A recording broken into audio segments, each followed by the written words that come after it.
Most of Japan's biggest companies have announced their business results for the last fiscal year and are looking ahead to the current one. Could this $7,000 EV be the car that changes everything in Japan? The shocking truth is, it already has. In a country where Toyota has dominated for decades, one tiny startup has managed to do what no one else could: create a revolution. With its simple design and price tag, this EV is forcing Japan's auto giants to rethink their entire strategy. It's not about luxury, it's about mobility, and it's about time. Why is this electric vehicle causing Toyota to rethink everything? How did one small startup overtake an auto empire in just a few months? And what does this mean for the future of cars worldwide? By the end of this video, you'll understand. This isn't just about a new car. What's happening? Japan, the land of bullet trains, robot assistants, and vending machines that serve hot meals, has long been seen as the future. But when it comes to electric vehicles, the country is curiously behind. In 2024, electric vehicles made up just 3.5% of new car sales in Japan, a staggering figure when compared to the global average of more than 18%. And perhaps most stunning of all, Toyota, Japan's most powerful automaker, sold only around 2,000 battery electric vehicles domestically during that entire year. Then came the Maybot, a $7,000 electric vehicle built not by an automotive titan, but by a small startup called KG Motors, led by a YouTuber-turned-founder from Higashi Hiroshima, and within months of its reveal, it had already made more impact than Toyota's entire battery electric division. Its pre-orders didn't just outperform expectations, they quietly exposed a flaw at the heart of Japan's auto industry: the assumption that bigger was better, and that innovation had to be expensive to be taken seriously. This wasn't just a new car, it was a challenge, a dare, a quiet declaration that even in a country still clinging to hybrid supremacy, the tide had already begun to turn. But if the price tag was the first surprise, what came next made engineers across Tokyo gasp. Liking this breakdown so far? Hit the like button to boost it in the algorithm, and drop a comment with your take on the Maybot. Is this the EV Japan really needs? Smaller than a bike, and smarter. You cannot understand the Maybot until you see one up close. It is not a car in the traditional sense. It is closer to a pod, something between a golf cart and a personal robot on wheels. But calling it small is an understatement. At just 2,490 millimeters long and under 1,500 millimeters in height, it is smaller than most bicycles when parked upright. This ultra-compact size was not a design gimmick. It was a strategic move. The Maybot features no passenger seats, no touchscreen, and no glossy trim. Instead, it is stripped down to the essentials: a lithium-ion battery, an electric motor, steering, brakes, and lights. Its top speed is capped at 60 kilometers per hour, and it offers a maximum range of 100 kilometers per charge.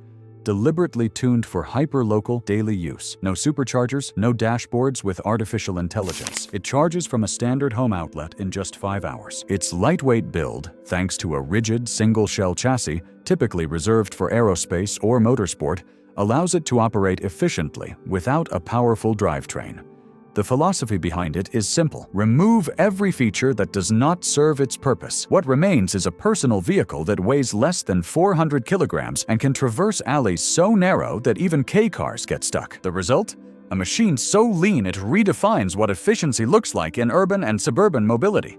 And just when skeptics dismissed it as a quirky prototype, something astonishing happened. Pre-orders just crushed Toyota. Before the Maybot even rolled off the assembly line, more than 2,250 people had already placed orders. That number, quietly revealed in a May 2025 company update, meant one small startup had matched Toyota's domestic electric vehicle sales for the entire previous year. And they had done it without dealerships, without a legacy brand, and without advertising during the Olympics. Even more shocking, many of those pre-orders came not from individuals, but from businesses. Local delivery companies, rural courier services, and small-scale tour operators in regions like Fuji 5 Lakes saw in the Maybot something rare: a vehicle that was affordable, simple, and tailored to Japan's increasingly fractured transportation needs. Some municipal programs began exploring pilot deployments for elder care and rural logistics. This was not a car people wanted to show off.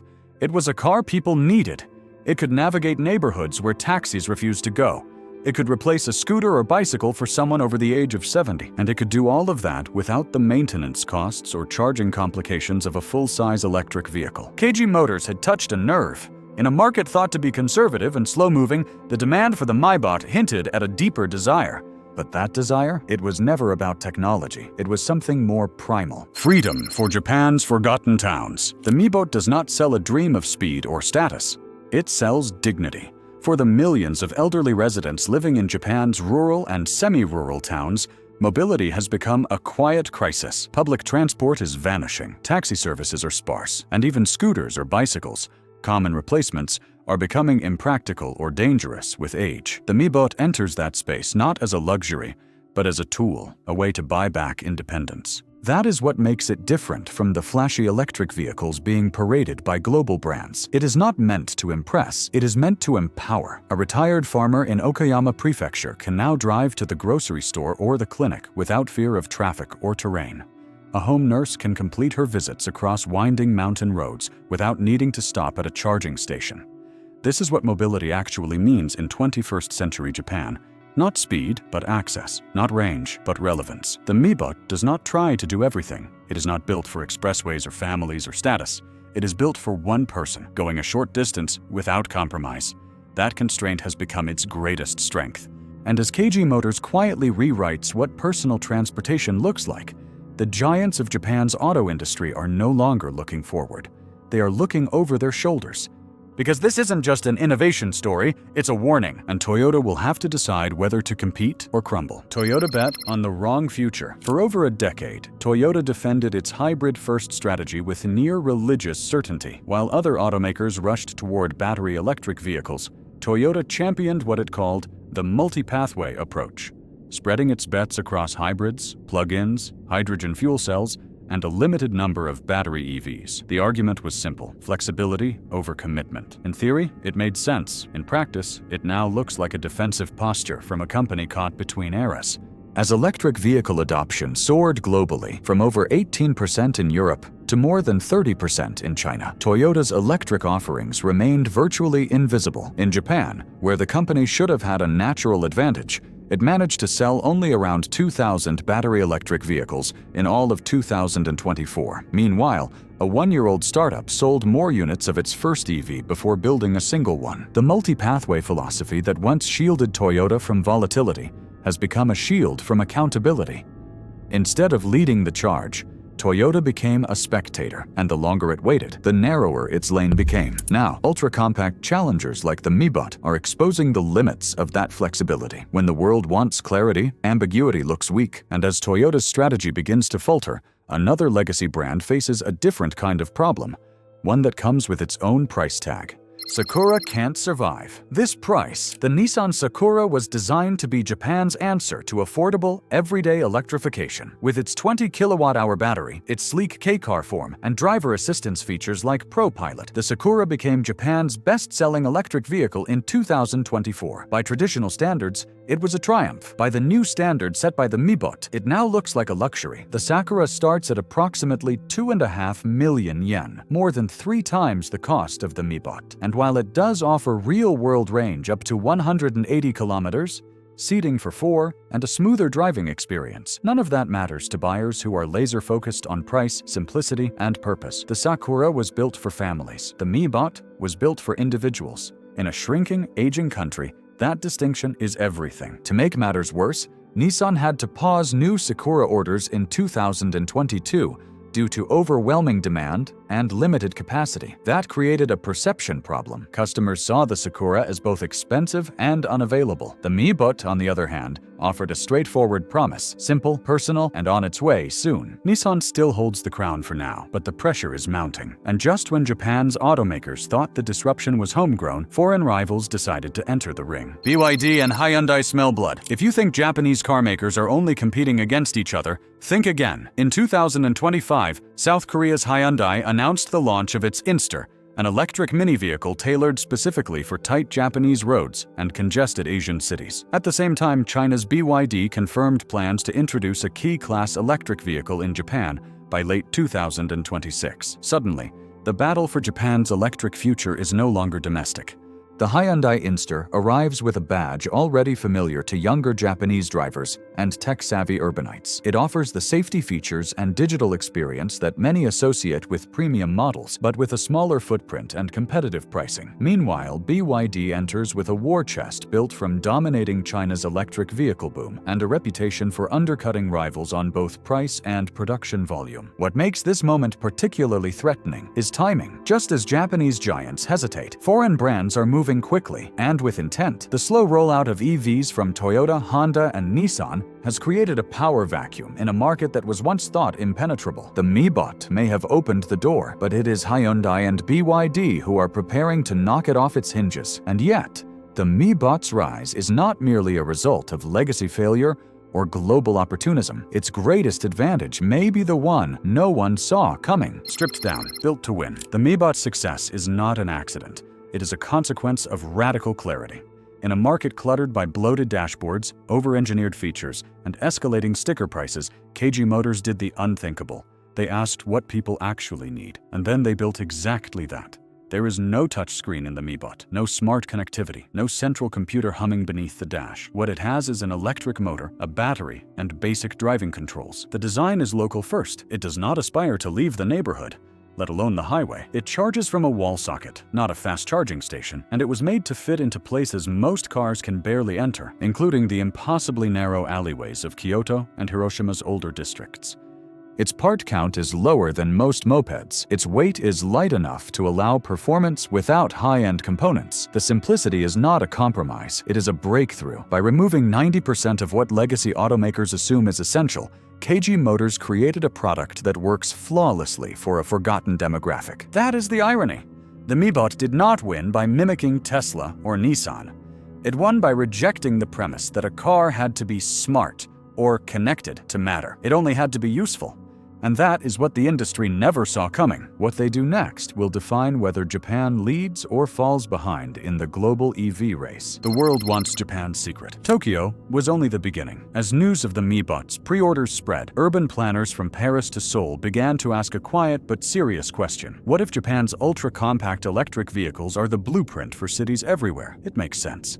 By the year 2050, nearly 68% of the world's population is projected to live in cities.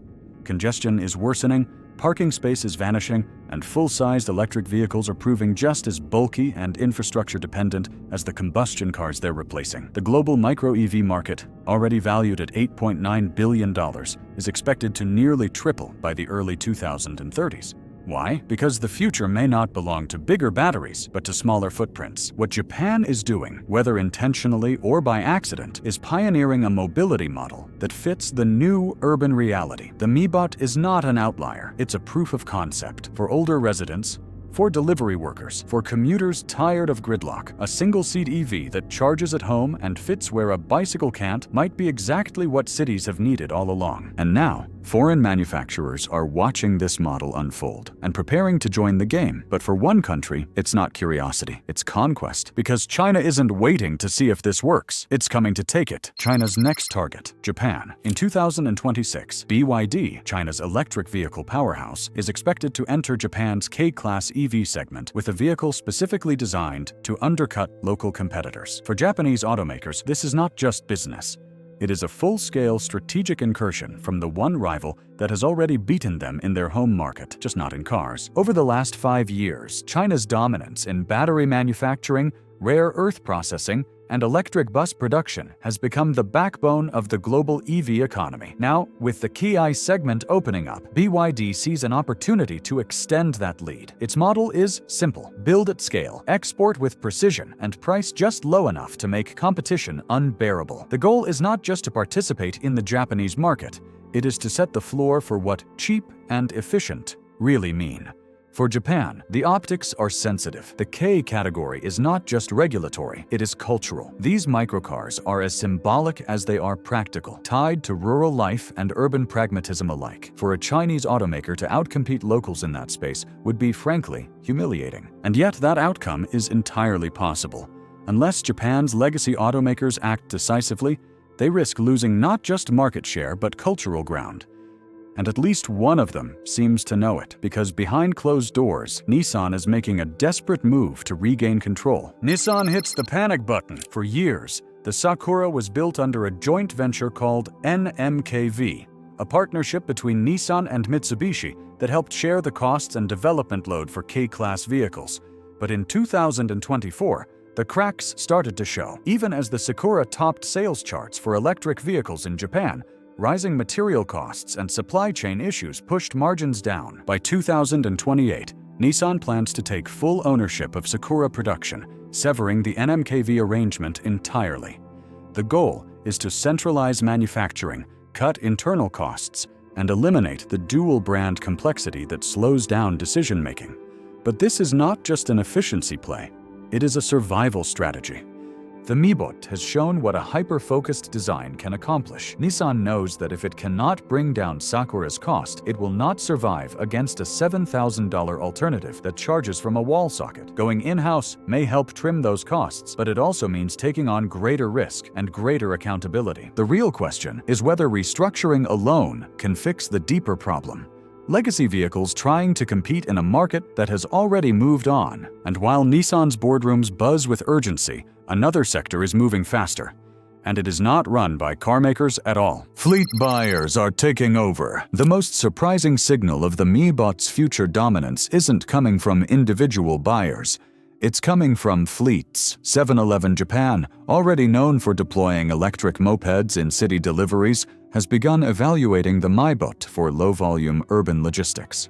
Local tour companies around the Fuji 5 Lakes region are placing early orders to replace golf carts and vans with quieter, cheaper, more compact EVs. In some cases, they're already building itineraries around the Maybot's unique limitations.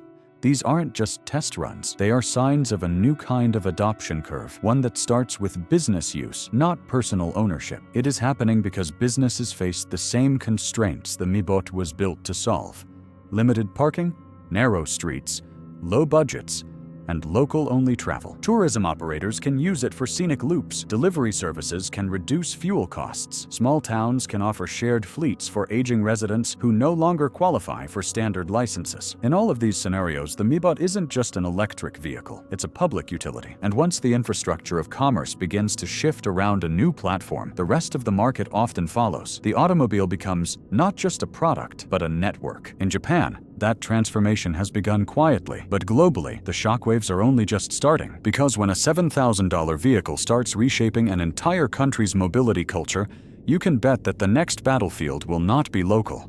It will be global. Outdated laws, new problems.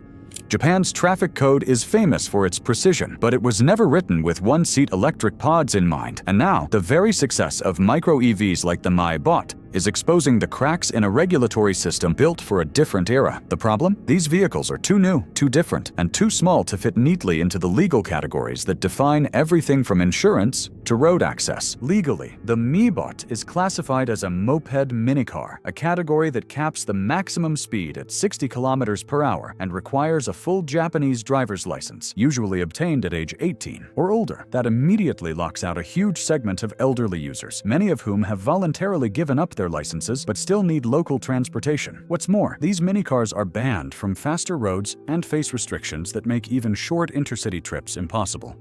Worse yet, there is no micro-EV specific lane system, no citywide incentives, and no standardized insurance classification. Local governments are unsure how to regulate shared fleets. Parking rules remain ambiguous, and while carmakers are innovating at full speed, bureaucracies are still drafting their first white papers. If Japan wants to lead the world into the micro-mobility age, it will have to rewrite the rulebook.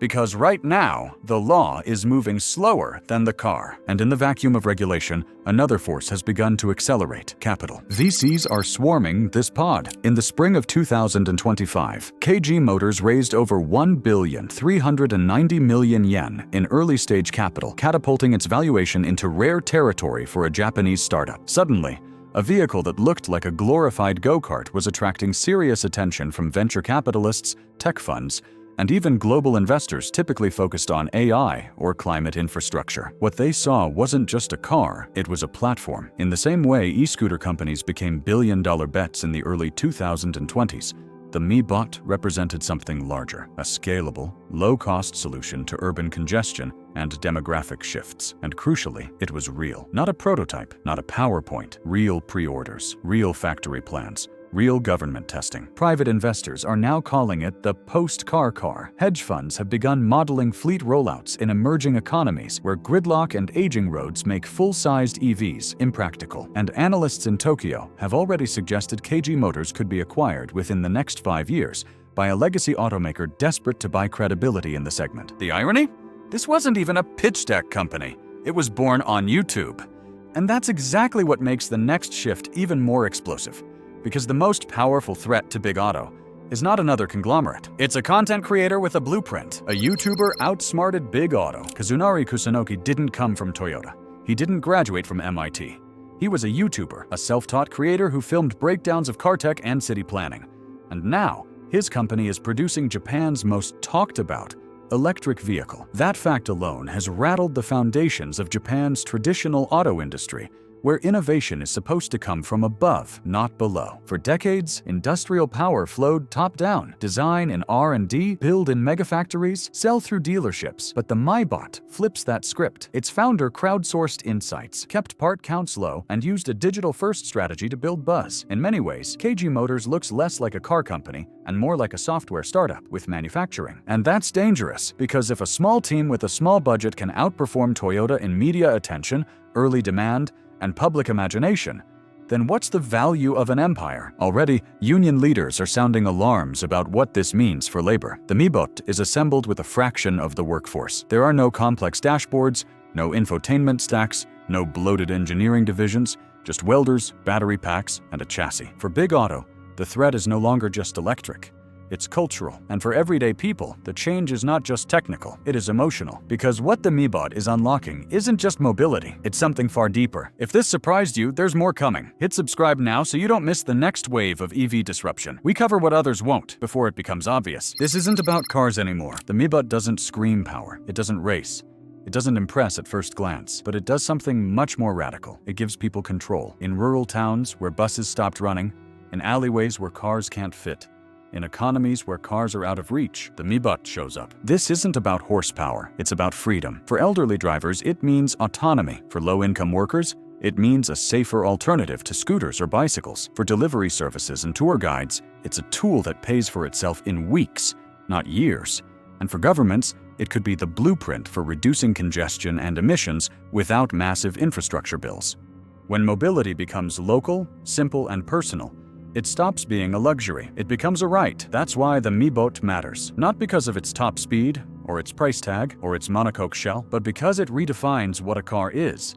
It is not a status symbol. It is not a tech gadget. It is not an extension of your personality. It is freedom on 4 tiny wheels. That is the real revolution. Not the metal or the motor, but the message that in a world obsessed with going farther and faster, maybe the real power is going just far enough.